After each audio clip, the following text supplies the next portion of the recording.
Coming up on today's Philadelphia Eagles now, some new Eagles injury news as they took the practice at the NovaCare Complex in South Philadelphia. A.J. Brown finally speaks about what happened with Jalen Hurts on the sideline during Thursday Night Football. And are Bucs fans scared of the Philadelphia Eagles coming into Tampa on Monday night because they think this game could be a dominant showing for Philadelphia? We're going to get to all of that, but first, breaking news just in, and it's according to NFL Network's Tom Pelissero. And I understand this has to do with the Dallas Cowboys, but if you're a big football fan out there, obviously a lot of you are Eagles fans. Trevon Diggs is one of the best players in the game. And according to Tom Pelissero, breaking news here, they fear that Pro Bowl cornerback Trevon Diggs has suffered a torn ACL, which occurred in practice today. Now, there were some reports coming out of Frisco, the Cowboys' practice facility, that Diggs had left the facility on crutches and immediately went in for an MRI. And that MRI has determined that Diggs has torn an ACL, and now he's going to be out for the remainder of the year. While we're talking about that here on Eagles Now, Cowboys are the fiercest rival for Philadelphia. Their defense has been the best defense in the National Football League throughout the first 2 weeks, and Diggs has been a big part of that. Obviously, prior to 2023, he inserted himself as one of the top cornerbacks in the game. But arguably this year, given how great that Cowboys pass rush has been, second in the league in sacks, Micah Parsons playing legitimately like an MVP, Diggs had been arguably the top cornerback in the game. And now when Philadelphia takes on Dallas twice, it's not going to be Diggs, who's lining up against A.J. Brown, as well as Devontae Smith. And that Cowboys secondary is going to have a completely different look. You look at what Diggs has done the last 2 years for Dallas, and this is why he earned the bag. And for him to be lost for the year, as a football fan, it kind of sucks because you want to see the full-strength Eagles go up against the full-strength Dallas Cowboys in a critical moment with all eyes watching worldwide and both teams having all of their star power. Now, for Dallas to be without Diggs, this has so many implications across the NFC, but in the NFC East as well. In 2021, he was incredible. Led the NFL in interceptions with 11 with 21 pass breakups. He was targeted 103 times, allowed a completion percentage of 52.4, only 907 yards, 4 touchdowns given up. 4 touchdowns given up and 11 picks on 103 targets is damn good. And then quarterbacks realize, well, we're not going to target him as much because he's such an instinctual player who makes a beat on the football, very aggressive like Asante Samuel was back in the day, and they target him much less. 83 targets. Completion percentage did go up. The interceptions went down, of course, because it's hard to sustain 11 picks per year. A big play threat, though, on the defensive side of the football, too. 7 combined touchdowns the last 2 years. So a speedy recovery to an arch rival, but a very special player in Trevon Diggs. Before we continue to propel forward on today's show, because we are only getting started, ladies and gentlemen, if you want to support the show, make sure you subscribe to us here on Eagles Now. I'm Chase Sr. We're approaching 53,000 subscribers. I think we're going to be able to get there during Monday Night Football for our watch party right here on the program. So if you want informative, entertaining, consistent news, rumors, analysis, updates on the Eagles year-round, you found the right place. Reed Blankenship. Let's start here as far as the latest Eagles injury news goes. Missed Thursday Night Football's win against the Minnesota Vikings. Why? Suffered a rib injury in Week 1 against the New England Patriots, and late in the week, on a short week going up against Minnesota for the Eagles home opener, it was determined that he was going to be out. And that was kind of somewhat of a surprise because he did play a lot in that season opener against the Patriots.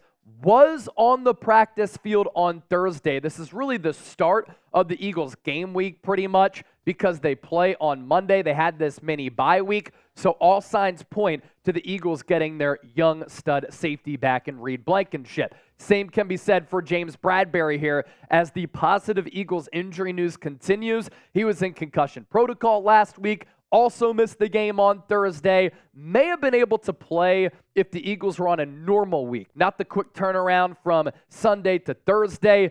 Him, like Blankenship, as the Eagles continue to have that secondary fortified, was also on the practice field Thursday. So I would imagine Slay on the outside, Bradberry on the other side, and then you'll have Mario Goodrich in the slot stepping in for Avonte Maddox, most likely out with that pectoral injury. Kenneth Gainwell also on the practice field on Thursday.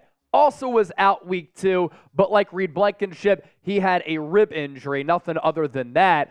And in his absence, we saw DeAndre Swift really burst onto the scene. The most rushing yards for a running back in franchise history for Philadelphia for a player making their home debut. And Swift, after he ran for 175 yards and finally got that Eagles offense moving with some momentum, the explosive plays in the pass game followed. He was named NFC Offensive Player of the Week. And really, for Eagles fans out there, you can thank the schedule here for the Eagles being healthy and very, very healthy, considering they're going through the first 2 games of the season, going into this game on Monday night. That mini bye week, very clutch for Philadelphia. Chip, let's do this. Coming up next here on the show, then we'll go to Odds Are. View from the pirate ship. Are the Buccaneers scared of the Philadelphia Eagles? We're going to dive into what a sports blog had to say that covers the Bucs. The Eagles are coming, and they might take over that pirate ship down in Tampa, and Bucs fans seem to be scared about that. Before we continue to move forward, though, really excited to bring on a brand new sponsor on board on Eagles Now. I've been on a heater as far as my sports bets go. I've been really cooking for college football and NFL. I've been able to have a lot of winners thanks to the only app that can make you a smarter bettor. That is Odds Are.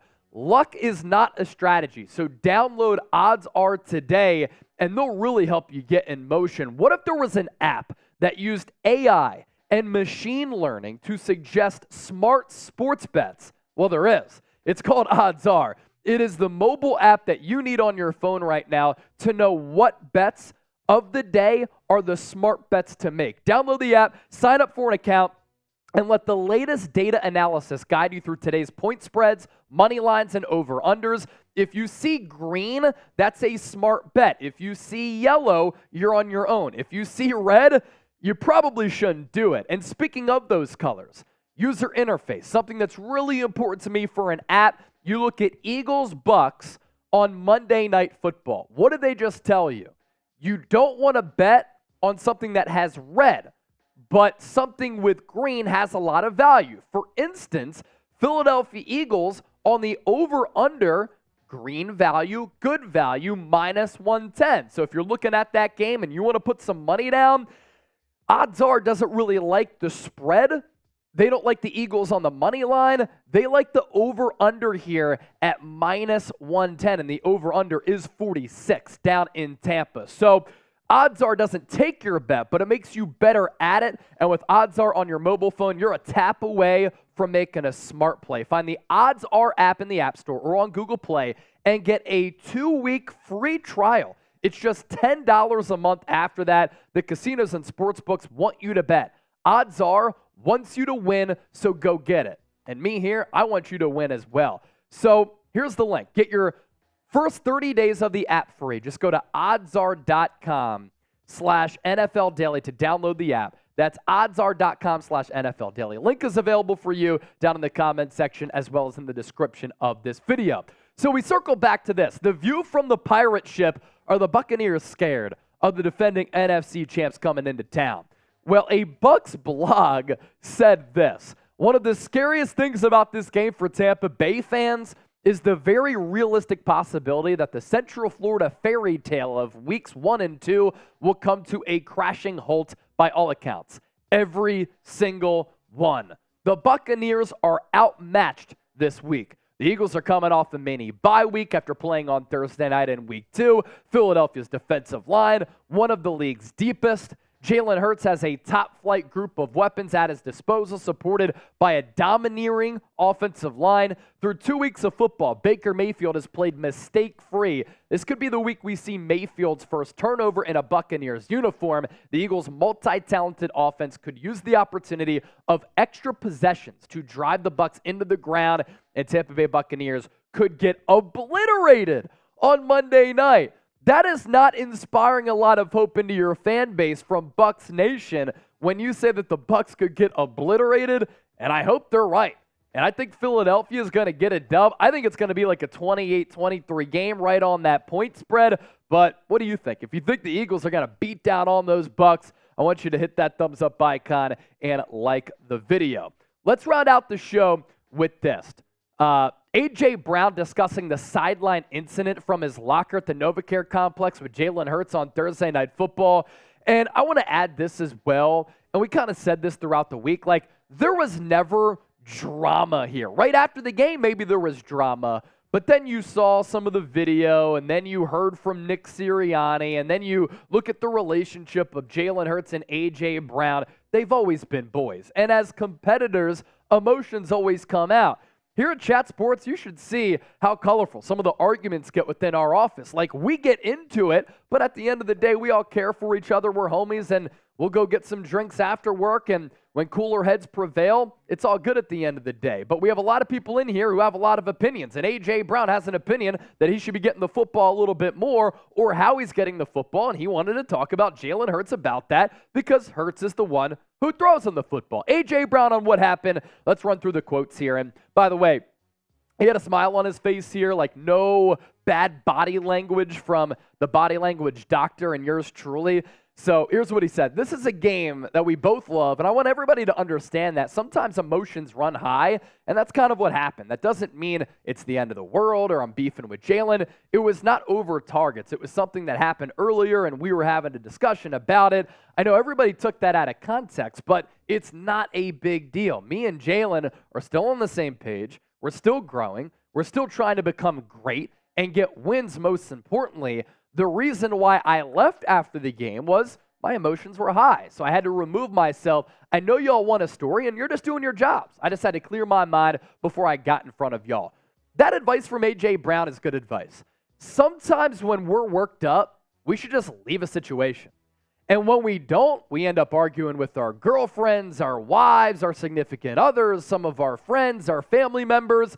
Shoot, some of you can't control yourselves at a football game. You end up throwing hands, and if you're fighting at a football game, you're just an absolute loser. Just walk away. It's not worth getting into a fight. Now, does A.J. Brown have a point for why he's frustrated? His first two games this year as compared to last year, he's off to a slower start. But this Eagles offense as a whole, in particular, the passing game, has been off to a slow start for Philadelphia. Defenses are defending the Eagles a little bit differently. They had all offseason to prepare against what Philadelphia likes to do. And you look at the side-by-side comparison, first two games last year, A.J. Brown was very good. Week 1 first against the Detroit Lions, and then week 2 against the hapless Minnesota Vikings. First 2 weeks this year, you had the rain week 1 against New England, and then week 2, tough Vikings team. And Devontae Smith was the guy who won his matchups as he had more than 100 receiving yards. So in 2022, first two games, 21 targets as compared to 16 this year, 15 catches as compared to 11 this year. The big difference here is the yards. A.J. Brown, much more explosive the first two games in 2022 as compared to this season, 224 to 108. Average yards per catch certainly mirrors that, 14.5 to 9.8, but first two games last year, A.J. Brown did not find the end zone. First two games this year, he hasn't found the end zone. Will he on Monday night? I think so. And we're going to be doing another watch party for this game, so make sure you hit that subscribe button down below, or you can just use that link down below, youtube.com/Eagles Now. Not a lot to make of this A.J. Brown story. Him and Jalen Hurts are best friends. They've challenged each other since they were teenagers because they're both not content with being good. They want to be great. A.J. Brown wants to be great. And in order for him to do that, he needs the football. And he also mentioned, like, it's not about targets. It was about something that happened a little bit earlier in the game where maybe Jalen Hurts missed him. So if you're still rocking with us at the end of the show here, we appreciate you. All my real ones out there, type real one down below. The growth of this channel, the support of it, it wouldn't be possible without all of you real ones. If you want to interact with me on Twitter and Instagram, you see the handles here to my right, at Chase_Senior on Twitter, at Chase_Senior on Instagram. We'll be back for another watch party live on Monday night. But up until that, content coming your way every day because that's the standard.